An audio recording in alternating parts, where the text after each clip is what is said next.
Thank you for being a guest on the show. And for those who don't, and for those who don't know you, would you like to give yourself an introduction? Hi, Chris. Hi, everyone. It's so amazing to be here. And I was just expressing my gratitude to Chris for allowing for this conversation. And we both discussed that we manifested this. And there's a story there we can share at some point. I am, I am an educator. I guess this would be the best way to describe myself. I'm a facilitator of knowledge, and that is a larger umbrella. And for now, I'll just say that we're gonna try to facilitate some knowledge today, and it's gonna go in the direction it's gonna go. We have a predefined table of topics that we want to address, but this conversation will just be raw and authentic, two dear friends discussing things that the society doesn't necessarily put it forth in the universe. So we both wanted to have a great time, and I hope everyone who's joining us will feel the same, and we'll see where this is going. Yeah. So whereas I always talk about the mean data streets, and I'm trying to battle that. Ramona has been that positive aspect of it, of like the peaceful, the nice, the oasis data streets that we aspire to getting to, and which probably links into we're just talking before about is technology very focused about podcasts, LinkedIn posts, it's all about your DAGs, your dogs, your orchestration, your transformation, your ELT, ETL, and every other three-letter acronym out there for all these different technologies. And I've always tried to bring things to a business lens, or trying to put things in agnostic terms. And Ramona, I think you've also been championing that, and I think that's becoming more and more relevant. So with this world where even I can code in Python now with a bit of help from ChatGPT. What's the world come to when? But how would I do that? It's because of the logic aspect or understanding to take business requirements. So do you see that as the gap that we've had for a while, Ramona? Absolutely, and I'm really happy that you're starting with that, because right now everybody talks about vibe coding and oh my God, we're gonna be replaced and whatnot. But while experimenting with several of these tools, right, of vibe coding, I just realized, and you are hinting to that, where the gaps are. So I was watching in amazement, right, how I was doing a web app, Next.js, whatever. I never dealt with that. And I was watching all this code being generated in front of my eyes. But I knew enough to say, hey, stop, what is that? Go back into the chatbot and ask, what is that? What is the other? I know what testing means. I know when it's asking to install whatever, I go and check. So it's not without my human interaction. I didn't just allow that, but it made me realize that everything I wanted to learn, it's at the tip of my fingers. It's one command away. And then I think that is what differentiates us from those who are not interested in learning. Because it's not that we get the tool to do everything for us, is what are we learning at the end of the experiment or whatever we're doing. And I was talking actually and mentioning this to Joe in one of the conversations, that we need to learn how to learn. It's a different paradigm shift in how we learn. And when we have all these tools doing the work for us, we are guiding our own learning, and we need to position ourselves in a place where we really direct our own learning, and we can do it so much faster than before.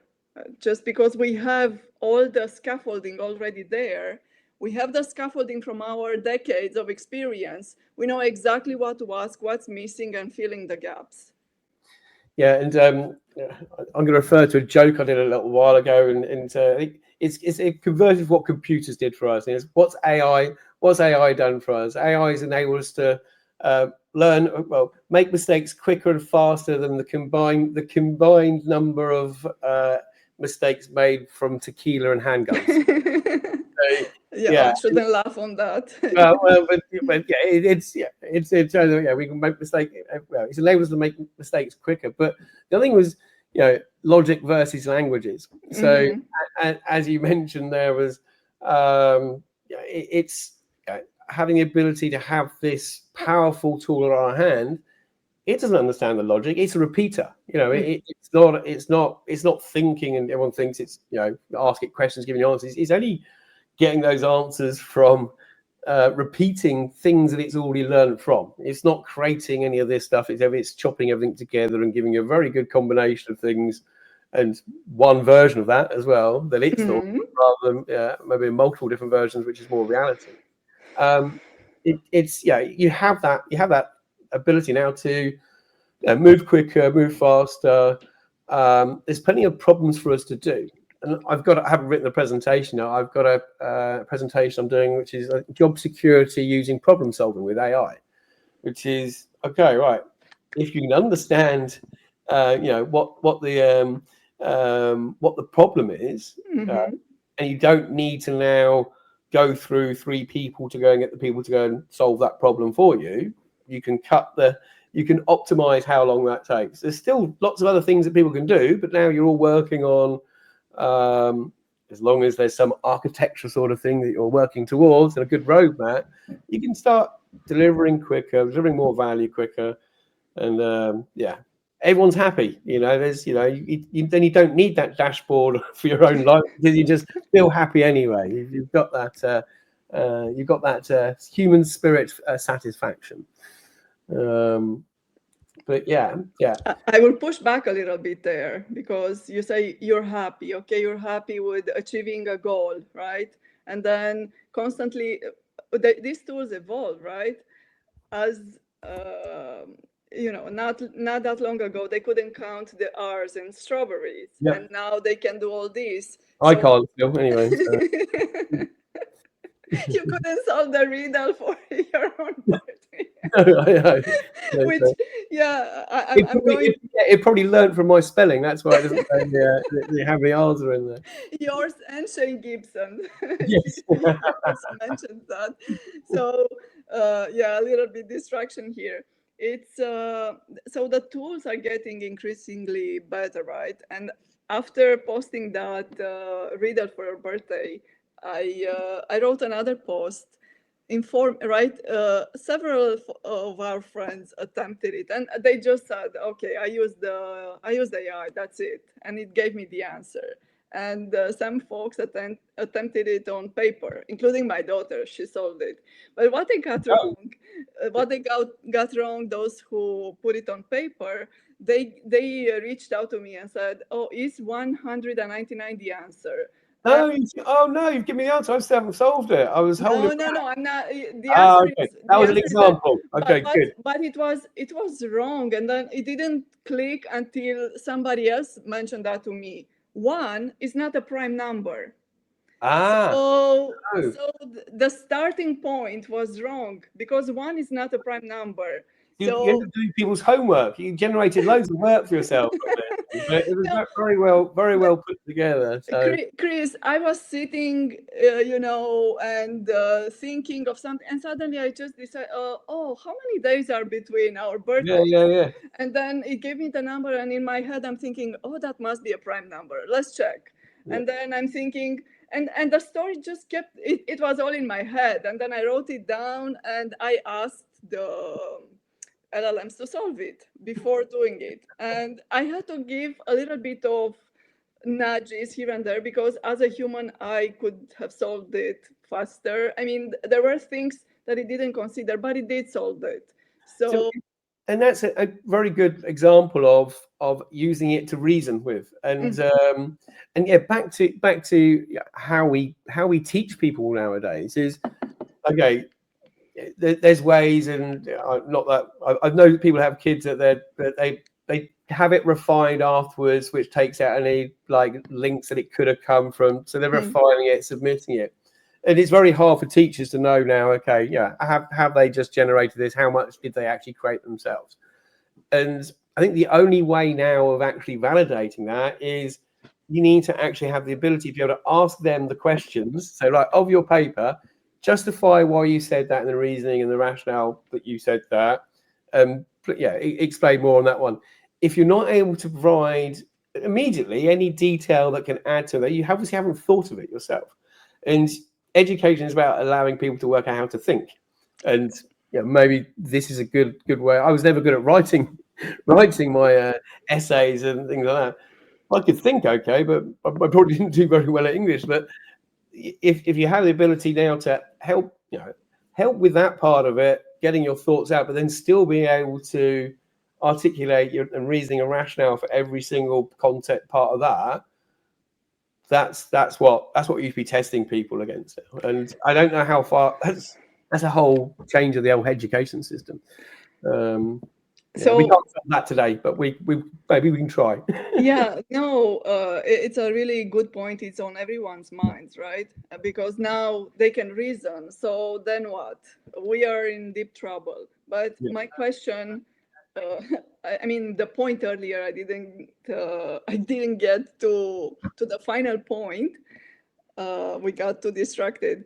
Was that these models learn on human created data sets, like intentional, and I know that because I've contributed to that. So humans, this was not scraped off the internet, right? Humans had to painstakingly go, and this is the type of problem, these are the steps, how you solve it, etc. So the same way we've learned in school.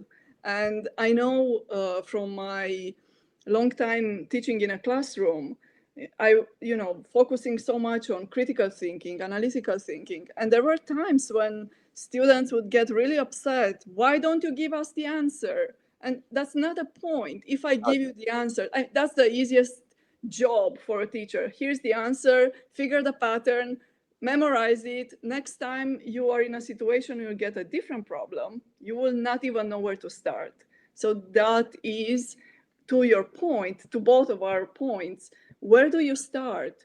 And figure out how to use these smart technologies to improve your thinking process, right? Because they have learned, but then you have to guide it. Okay, what do I want to learn next? What gap in my knowledge don't I have? Yeah.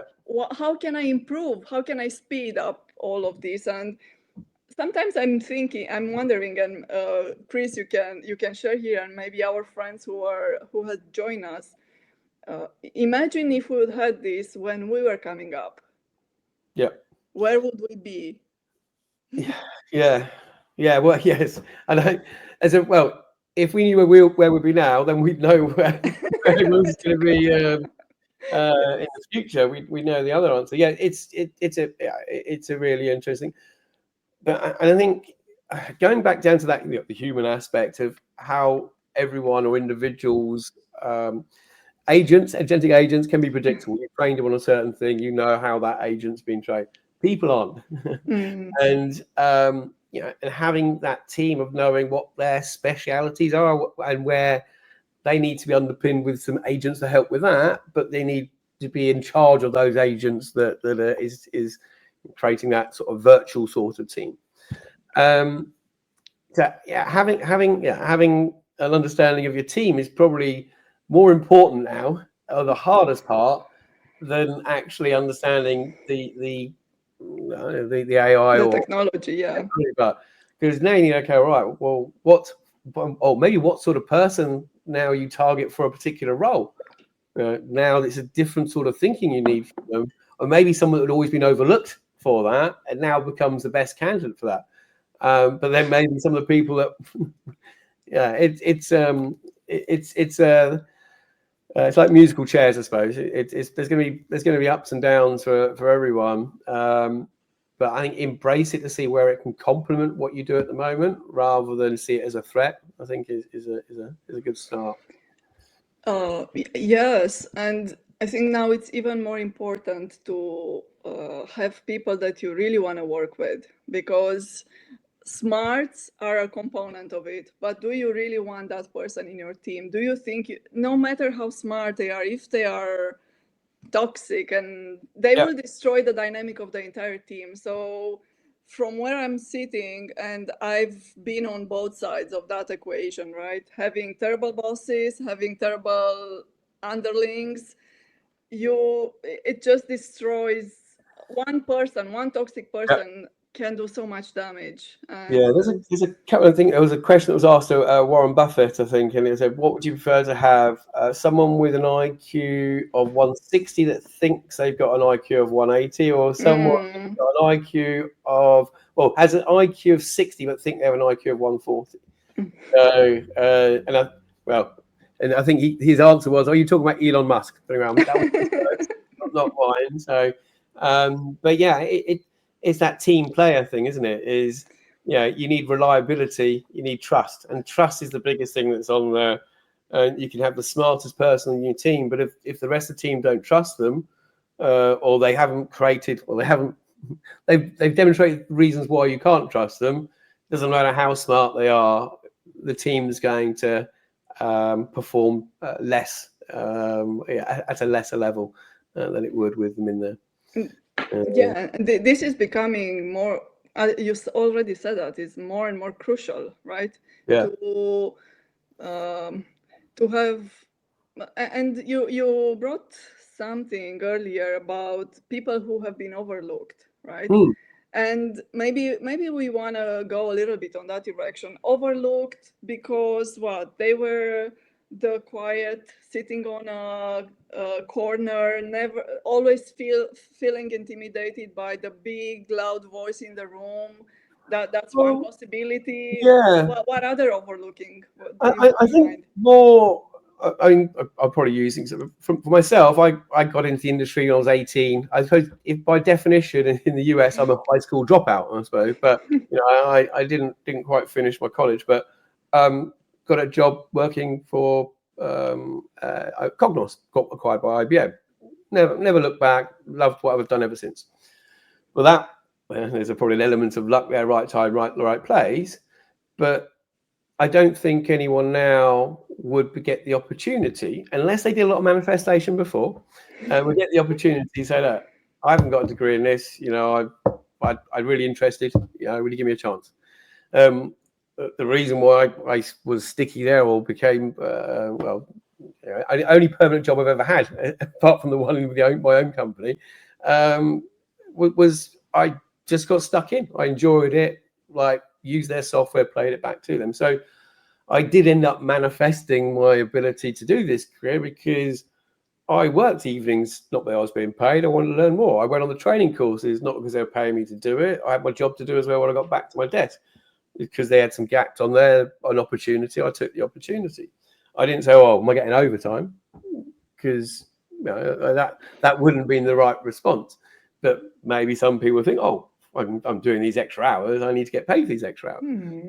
You can create your own environment but I think that's a harder thing to do now. Well, I think in some degree, I don't think, for example, you want someone that's studied computer science or got a degree before you bring them on, or even get an interview. And I hope that's changing a bit. I think what could help with that is back to the whole interviewing process.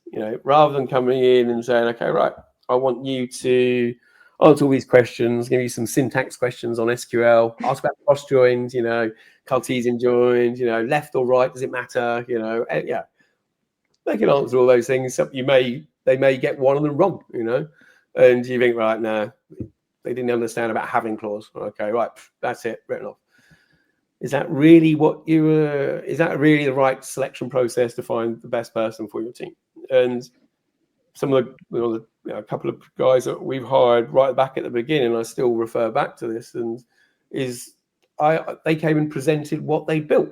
one of them presented a correlation between Bitcoin prices and Elon Musk's tweets, positive sentiment of it.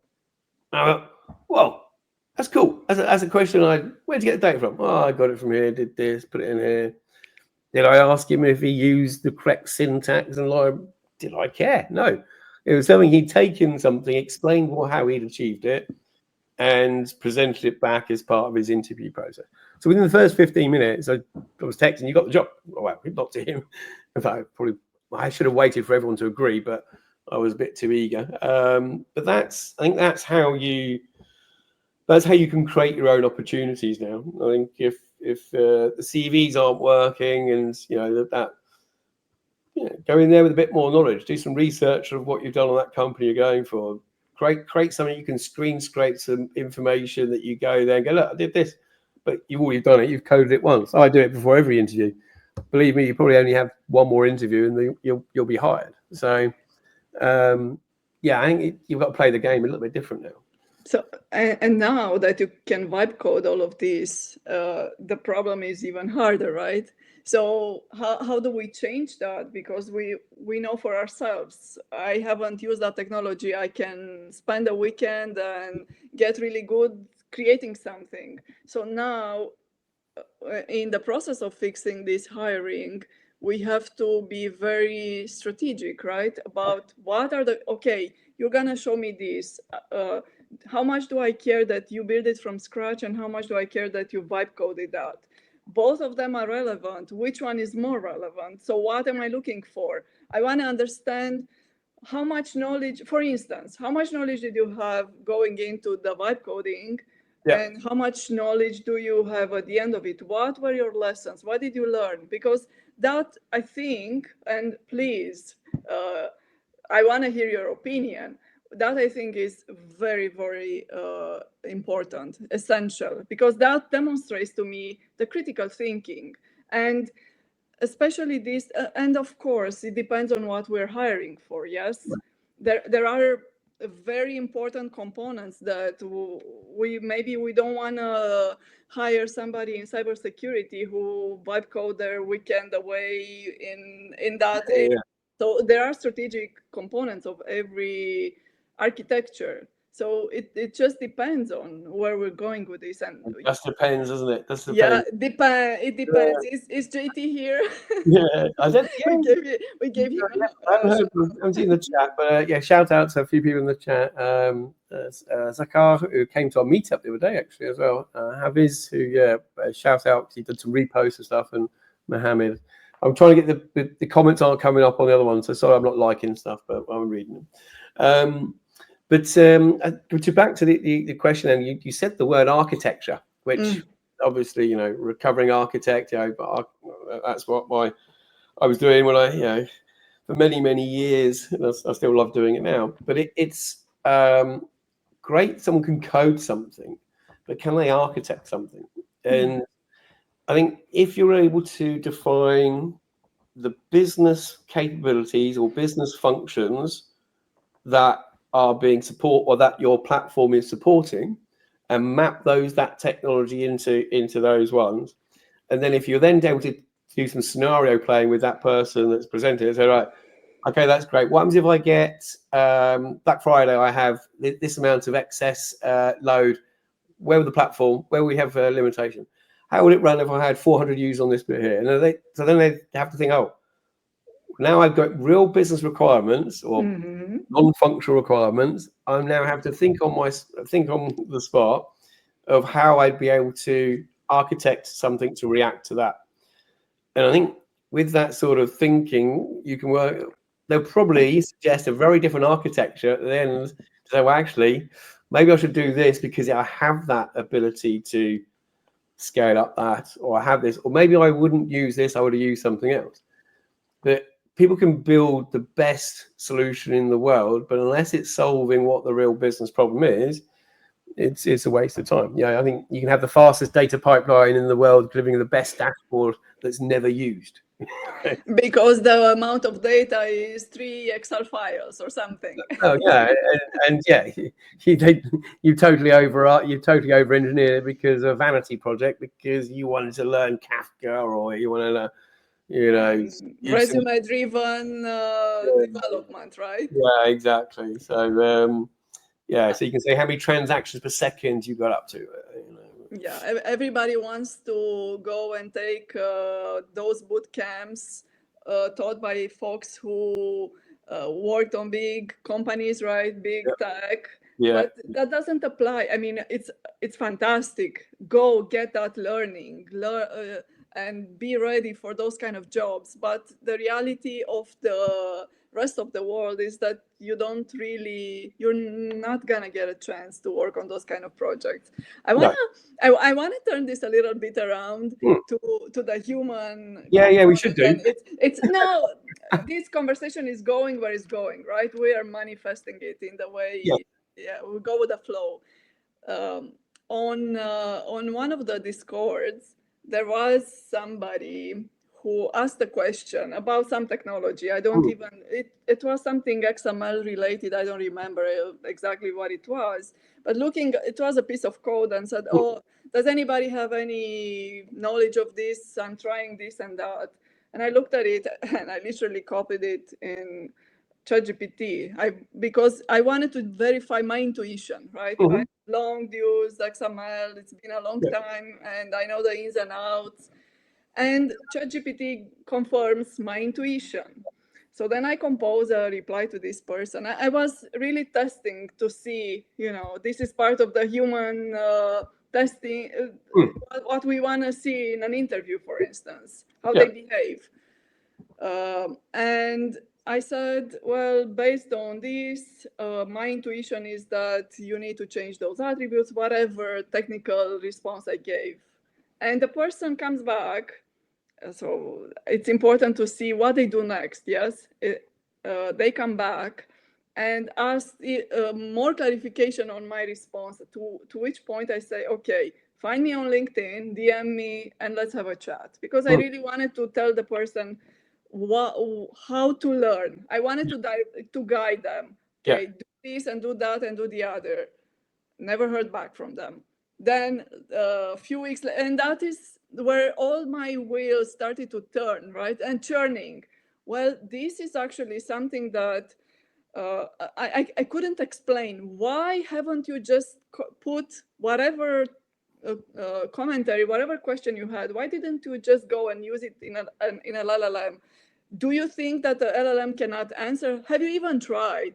So what is this, Chris? Is it laziness or what is it? There could be two things. These could be bots that are scraping to go and get comments on there, or people to interact with. That's on Discord. That's yeah, but you do get, and you spot them. And you mentioned Shane Gibson's, but pointing them out as well. Is you'll get this really lame comment on there on his.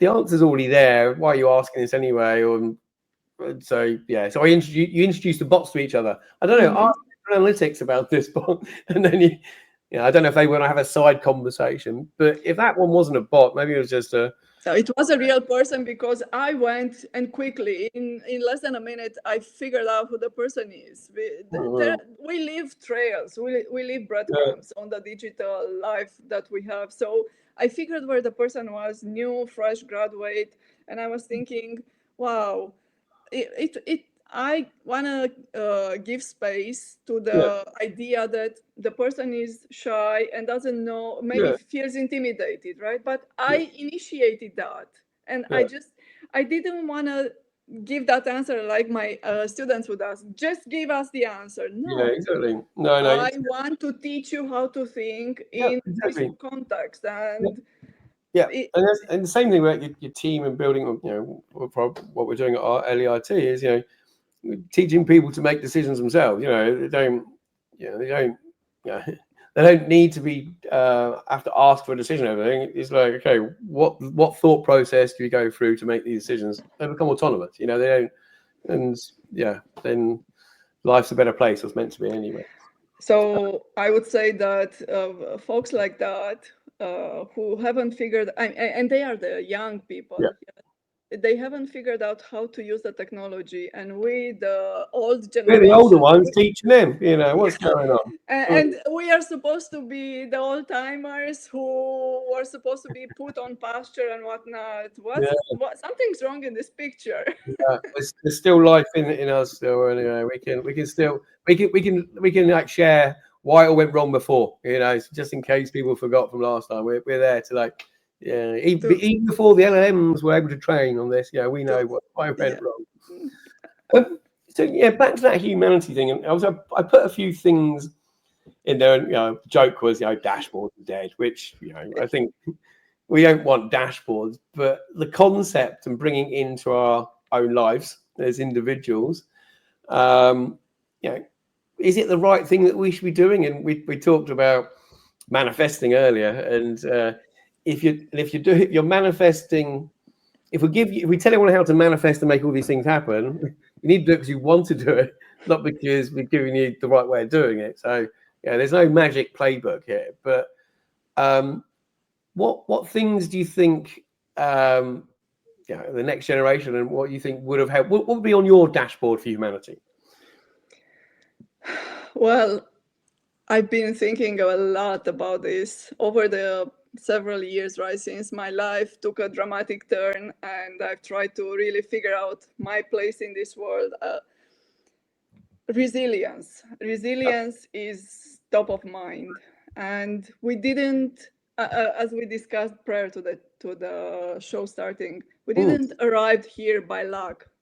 We forged our way through here. We went through ups and downs and webs of life, and we've learned the lessons. We're still learning. We've made mistakes. We recovered. We keep going, and we keep going, right? Every day. It's the story behind the story, if you will. People see success, right? People look at you, and I've heard somebody commenting, I won't name names, oh my God, he's always landing these huge projects, right? You, Chris. And that is with such admiration. Sure. Do you know the decades it took for him to land, to reach that point? He didn't wiggle, dodged his way out, right? For any one of us. And it's just, we didn't give up when things got tough. And I'm pretty sure between the two of us, we share a lot of. We've got the battle scars. And it's a really good point. And I think I've used the analogy, when you're traveling up the mountain, you're always looking to the summit, and sometimes to stop and go, look, we've come this far. So it's not, nothing's overnight. And the advice I give many people is that just baby steps. You go in the right direction. And we said earlier about you're lucky, and I refer to it as serendipity and synchronicity. And there have been things, and people have been very kind to me and taught me things over the time, and subconsciously I have done these things and not realised the difference it's made to people. But I didn't force myself to do it. It wasn't much. I gave some guy feedback after an interview. So I didn't get the job, but look, let's have a chat afterwards. This is what I do. To me, it was, look, lovely. I liked him. Really liked him. I want to see if I can make sure that, give you a bit of a steer. For me, it meant nothing. It didn't mean nothing. It was it wasn't as if it was a massive overhead for me. And I reached out to me many years later. Thank you so much. I mean, this probably doing better than me now, but he's done very well. And the little things can help. And people say luck is you can create your own luck, and you can even get yourself on the show by just going to everyone for about like 2 years, putting loads of comments on, and then it just happens. It just manifests. Are you talking about you, or are you talking about me right now? Because it's the same reason I got the show with Joe. But that was, we weren't transactional on that. We wanted to be there. We wanted to contribute, right? We live in a community. you want to give more than you receive, and then eventually you build up the confidence, and then you ask your friend, hey, can I come? Very and good. here I am. Yeah. Yes. Yeah. Again, you go again. But that's the thing, Chris. We forget that confidence, you build it, Yeah. and it takes effort, and that is something that you just have to put one foot in front of the other, and it's it's hard, but it gets easy. You keep showing up and you keep doing the hard thing, and Yeah. get comfortable with being uncomfortable, and all of those, they are not just slogans. No. For myself, I Yeah. know it works. I know, and nobody tells you do this or that. Here's the recipe, use No. this, it's gonna work out. No, it doesn't work that way. No. You, So you gotta, you gotta do what's right for you, and and customize. Take the advice from many places. Train your advice, yes, your yes. internal LLM on many places, and work what what's for you. And That's mm, that's a very important thing, because you know, when you are in the heat of things, right? You are going through your hardship. Who do you listen to? What do you have your own compass, right? Your yeah, core, like at the core, who do you decide to listen to? Because you yeah, get so many conflicting yeah. advices and knowledges, and I don't know about you, but for I have a few. I mean, yeah. I've got a good couple of good friends that are one's my moral compass. Ex- Again, and if I can share something with him and he say you go, that's fine. And I got one that am I pushing too well? Paul, he's my measure of you've gone too far on LinkedIn, Chris. You know, but yes, well, it's to say you take advice. I think I was just thinking about mentors as well. So yes. I I have had mentors. Did they know they were my mentors at the time? No, I'm pretty sure that they didn't. I have told probably anyone that I consider to be one now. But this whole thing of like you got to find someone to be your mentor. No. It will happen naturally, and you Mhm. don't just have one.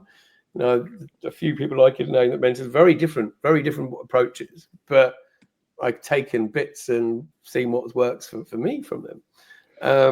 But it was to your point about you. You did a post about time. Was it time giving it? How much time to give or space? Was it space and time or something? Like, Oh, yes.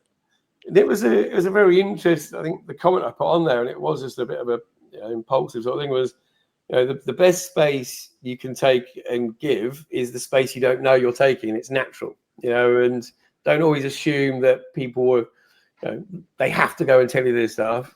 No, if it's forced, don't tell someone they're going to be your mentor. That's not how it works. So yeah, there you go. You've got all the actions. I don't know how to do all these like special effects. Yeah.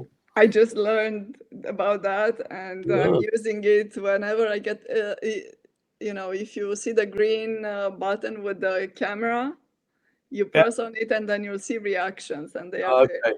All right. Okay. Well, I know now. Um, So hmm. you wanted to ask something, because I really wanted to pause and but not pause. I wanted to go somewhere. It's about the journey of life from what you have on your own dashboard, and I think Yeah, yeah, so it's changed over time. Yeah. it is changing, and I wanna I it's time for I'm an educator, right? So I bring props, and I'm wearing props. Um, so this is my metaphor for what life is, right? Like if this is your timeline, okay, here, Yeah. right? This is my 30th birthday gift that I bought myself. Yeah. So you see, these are all glass, handmade glass in Romania, in my country, and even those that look the same, they are very different, because it's each And it's individual handmade. piece. Yeah. Yes, so it's every important moment of life, or small, right? Some are big, some are small, and some have lots of imperfections, right? See, and that is how life is, with Hmm. imperfections, with ups and downs, big, and it's intertwined, right? We don't we see it now. Now I put it like this: it's linear, but it doesn't feel linear at times, right? We are in a good place, then we jump into some dark place, and then we come back. It's thinking about.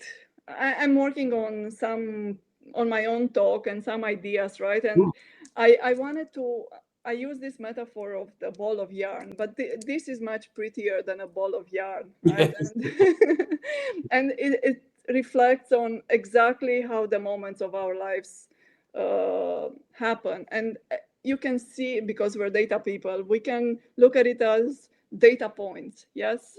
And from these data points, we can build a dashboard that, because a dashboard needs data points, yes? Oh, So if we extrapolate, what have we learned from all of these, right? Each one has its own set of lessons, the good, the bad, right? Have we grown from this? What have we learned? And I tied it back to that growth mindset, yes? Because we have growth mindset or fixed mindset. And maybe we started life with a fixed mindset because that's what we knew, that's what we've learned from those behind us. And we think, we go in a room and we think we know everything, we are the yeah, smartest people, and we yeah, show we one up everyone. And then life teaches you, right? If you are there to listen. And then we quiet down, we move into a next phase of our life, and we learn to be humble. And with age comes anger as well, though. or Well, yeah, hunger. yeah, Maybe yeah. Or yeah, fangry when you're very angry. yes, it depends. It depends. I mean, yeah, it's a whole circle, and anyone that thinks, okay, I've learned everything. I think Joe did a post there, like, no need to Yeah, learn. we don't need to learn anything Yeah, anymore. and it's, Yes. yeah, I learned from, the juniors that are no longer juniors now, but the people that we first hired, talking to them, and I have even before then. I used to learn from them as well, and I hope I gave something back as well. No, I think I did, but it's you're always learning, and again, having a superpower of a LLM at your side to help with that, but it's an aid, not a replacement for any of these things. Uh, Yes. it complements. I like this one from Brian here as well. Can I include confidence and mentors on my human spirit dashboard? Yeah, it'd be quite good thing to track over time. Hopefully, you never lose them though. I mean, hopefully they're there for a while, so the numbers going up or down. But I think that's a I want to say hi to Brian. He is a dear friend and mentor to me. So I okay. have learned so much from him. Hi, Brian. I'm so There we go. happy Well, here. thanks for tuning in, Brian. I like that one. But yeah, there's a few other comments. There's how I say finding someone. It's hard, but I mean, I do think there's Discord groups. I mean, there's the community stuff. There's meetup to go to. If you try, if you collaborate and work on these ones, and it does happen more naturally, I feel. Chris, I think that this will come out really strange, but we may give a shout out to the difficult people in our lives, because they are not mentor in the sense we were talking earlier, but we learn a lot from those people as well. And first of all, I would say we learn how not to be, because the bad energy that comes at us from them, then it puts us in a state where we have to be aware, am I doing the exact same thing? Yeah, Like it's we never give gratitude and thanks to the bad people, but I think they deserve, yeah, we are and here yeah, from. but we've gone really human on this one as well. I mean, like we're forgiving people out there as well. I think it's the different perspective and perception, and Yes, yes. so we say they're bad, but it's from our point of view. So we that's something we should so maybe I should start pause. Maybe they are right, and then after that, go for it. But yeah, it's a very good approach, and it's back to this whole human aspect into this. AI's not going to be able to do everything, and knowing now how your teams can work better, be more efficient with less friction, get the best out of them, create an environment that they're happy to work in, create an environment where they can learn not only from AI, they can have peers they can work with. Don't stop hiring juniors. I think but just hire the right juniors that are thinkers. And they're going to work out how to do these things much quicker than us. All right, they'll be showing you where you were going wrong after a while. So create an environment where you're not testing them. You're testing them on a different entry level now, and create an environment where they can provide a good value to your organization. Yeah, on my list of items for that dashboard, I included listening to elders and listening to young generation. And when we were younger, we had that ego, right? We listened to our elders. We didn't have a choice. But No, you slapped otherwise, didn't you? Back in yes, but as we moved on life and we became the elders, there is that egocentricity where that tells us, oh, I know more because I've lived longer. No, actually, we cannot. Uh, when we were that age, when we were younger, the life was not digital. We didn't have the issues that the younger generation has, and we cannot actually put ourselves in their shoes and understand what their real problems are. So we have to listen to them and listen to those who came before us. And I really think that as a society, we can move further along if we listen more to each other and not just preach, do this or that or the other. We don't all have the answers. And yeah, but we live too much in a competitive world now where oh, yes. So, but I think one of the hardest, if not the hardest competition is within ourselves. And that is the struggle. And I firmly believe that a lot of folks, especially in these hard times we live now, are going on a very hard internal struggle. You And that's where it's important to have that dashboard, something to relate to. Hey, to remind yourself, I've been through all of this, I survived. I've done all of those things, I survived. Just to remind yourself that you've been through harder times maybe, and you survived, and you're still here, and you still have the capacity to move along. And this shall pass, as you say in your side of the world. Yeah, it will pass. Yeah, I think it's if you've been doing something the same way for so long, and go back. I used to change jobs very often. I was a contractor, so you're there 6 months, 2 years, 18 months, but you're always rolling off and going somewhere else. But so change was, and maybe different people work in different ways. I don't mind change, and that's probably I embrace it. But some people don't like that, and if you've been in the same job for a long time, someone just saying, "Oh, it's fine." It's not, because they haven't. But maybe the dashboard is helping that. Change different little bits of it. We're talking about how to manifest things is do a little side project. Go and build something that solves a problem, that even if it's a small problem, even if you can go and get something off the shelf that probably does it anyway, but it's still a problem. You're going to learn the whole process of taking a problem, ideation, creating a product, building something, fixing the bugs, releasing it. You don't have to go too big, and just start small, and you can build it into something. And then come for an interview, show us that, and then you get the job. There you go. So tell me, how do you reach the interview? So right now, it's just folks who do that. First of all, you need to be invited. So that I really think that is a major hurdle, and you need to get in front of people, right? So what's your advice there? How meetups? I think meetups. certain conferences. I'm not saying every single one. I obviously the indie conferences, but the smaller independent one. London's one's got a brilliant one, Big Data London, which there's lots of like side meetups from those ones, so it's not too just one vendor. That's very focused on that. I think go to those meetups. There's technical ones and there's the low key ones that myself and Ethan and many other people do now. But there's I know Hugo is another guy, Hugo Louv. I think he runs some like more technical ones. Pick and choose, go around to those ones. You'll meet people. If you're anything like me, you want your laptop wherever you go, and maybe go, look what I've been working on. There you go. Talk someone through it.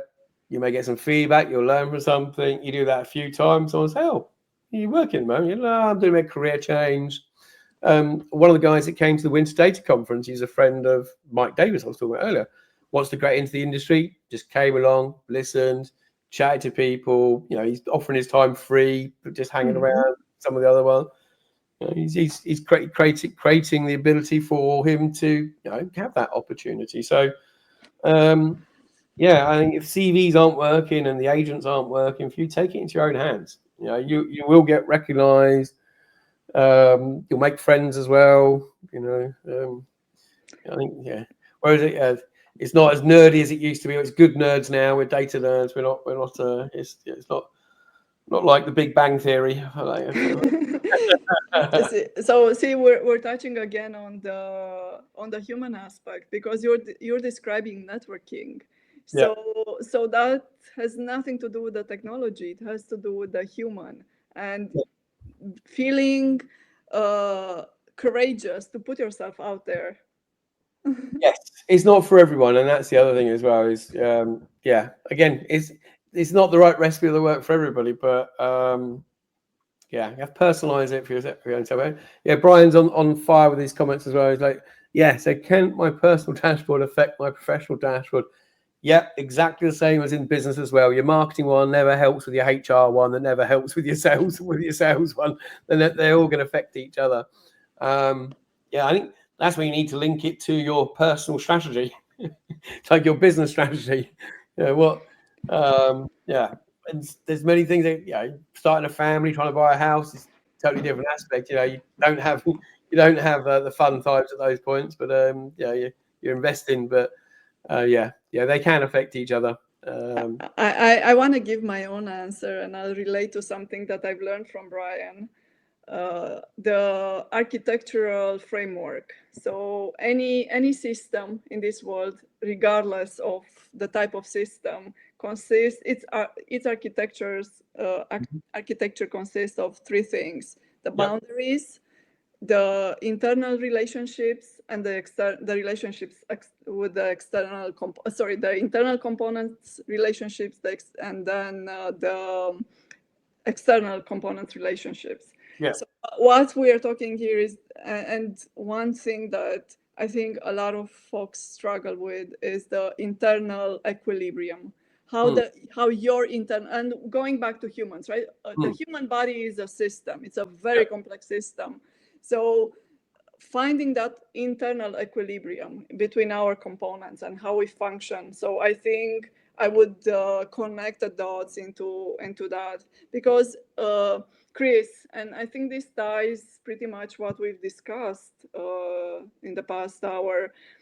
If you don't have equilibrium within yourself, how that will manifest on the outside, and you can only fake it that up to a point, and then you just crash and collapse, and then you feel like an imposter, like a fraud, because deep down you're insecure. So no matter how much you try to exude security and all those good positive manifestations, it can only work so far. So again, it depends. There's no magic answer, but you can increase your chance of going the direction you want to go, but you need to know where you want to go, and if what your selection criteria is to select that destination. I think I use this as well, is that if if you're too focused on just achieving that happiness or like what you want to do when you get to the journey, it's too late, because when you get there, it may not be what you want. So you've got to make sure you're enjoying that journey. And sometimes I don't feel. I do love what I do, but it's hard work sometimes. But I'm not just ending on just like, oh, I can't wait till this time. I enjoy what I do on the journey. And if it wasn't that case, you give up, and it's that you won't have that motivation to carry on doing it. It just becomes too difficult, because you run out of your human spirit juice. You just so you got nothing left. So yeah, you need to squeeze more lemons, right, for that.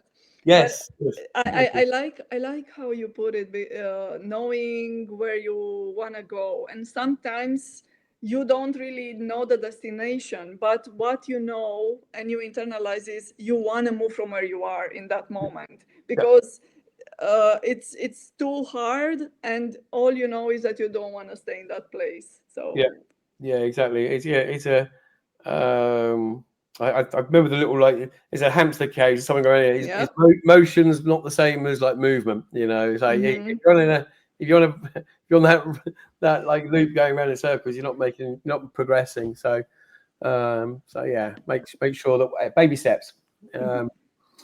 So we're getting towards the end. I mean, let's have a look. We got another one. I think you had a question in the post. Well, let's have a look. Which one here? Yeah, I've got a few. Well, yes, there were several really, really good questions, and one of All them. right, let's see if we can crack them. So, yeah, I don't. How many dance? So, by the way, I anyone watching, they see me like I've done my back in playing bowling. So, I need my human body needs repairing as well. Not only my spirit. You injured your rotator scuff, I suppose. Yes, I think so. So what metrics would you have on there? The other one was like, how does the effect of those track over time? Which I think that's exactly the question that I wanted to address. So you go first. Let's see what you had in mind when you went with it. I mean, how deep to go with this? So it is. I suppose having fancy cars and things like that, and like that. When I was younger, that was like what I thought. That was what I thought. Now, I used to have private number plates on cars, and now it's like the hassle of maintaining the rest of it and never driving them, and so that's not. So I suppose what I like doing now is probably more my business is what I like doing it. And then and early on I had I had my son's 30 now, he got married, so earlier on it was focused on bringing him up, and still up to like last year still bringing him up. Until you never stop being a parent, but so now I have more time on my hands. So it's. And I think the other one is, I suppose, that moral aspect as well is over the time realizing, one aspect of people how being helped myself, and the other one is just having feedback sometimes when you know that just doing the odd thing is it's good for someone. And then sometimes those things come back, and if you're doing it not because you feel you have to, like that handshake contract, sort of back scratching sort of world. The world's just gonna be a better place, and you can't force people to do it, but it's good to do good things. So if I had more time, I'll do more good things. Maybe. We talked a little bit about this even when I crashed on your chat with Ben, right? Yeah. It's give more than you expect to receive, or give without expecting anything to receive, and this goes for parenthood as well. We don't bring children in this world so then we'll have somebody to slave for us at the elder age. Definitely not. Definitely not. Yeah, I don't. Not sure he'd even visit me when I'm in my OAP home. But I hope he will. If you're listening, Corey, I'm joking. I don't know he is, but you may listen. Cool. I think we're on the hour, and Yeah, it's been great. We didn't run out of things to say. In fact, we probably missed a couple of questions. I'm just gonna show my T-shirt, right, because it's important. Oh yes, for this, right? the show must go on. And yeah, I got it at a Celine Dion concert, not Queen, but it's our life is a show and it has to go on. Yes, And the definitely. human spirit is essential, is core Exactly. It's the spirit fuel that keeps us going. So so I hope there's a right balance of data related content and a human content. Everyone's all about AI, so we try and blend the two things together. Ramona, thank you very much. It's been a great conversation. Yes, Happy birthday. Thank you. I'll get my beer in a second. It's downstairs. But and thanks everyone listening. I'm sure we'll be speaking again soon, Ramona. And thanks again. Oh, if anyone doesn't know how to connect to you, I suppose LinkedIn, the favorite thing. LinkedIn, yes. LinkedIn, you can find me there. And sometimes you'll find us both on Joe's Discord channel. Yes, on data therapy. Yes, yeah. we wiggle our way in there, and it depends on what country I'm in. Whether if it's in the UK, it's a bit too late at night. But when I was in the US, it was the right time. Thank you everyone for showing up. I don't know who came up. I'll see after the show. Some of the usual suspects and some others, but I'm sure everyone will get the re-record and it'll be up on YouTube at some stage as well. I think next week I think we've got knowledge or the librarian stuff with Jessica. I think she's on next week. And we got it's a busy schedule. Paul keeps getting people scheduled in, but there's some great other people to come over. See how important you are. You have your personal scheduler, so I know. Thank you, Paul. He does a lot of cleaning up behind me. All right, well, thank you everyone for tuning in, and thank you. Bye. It's so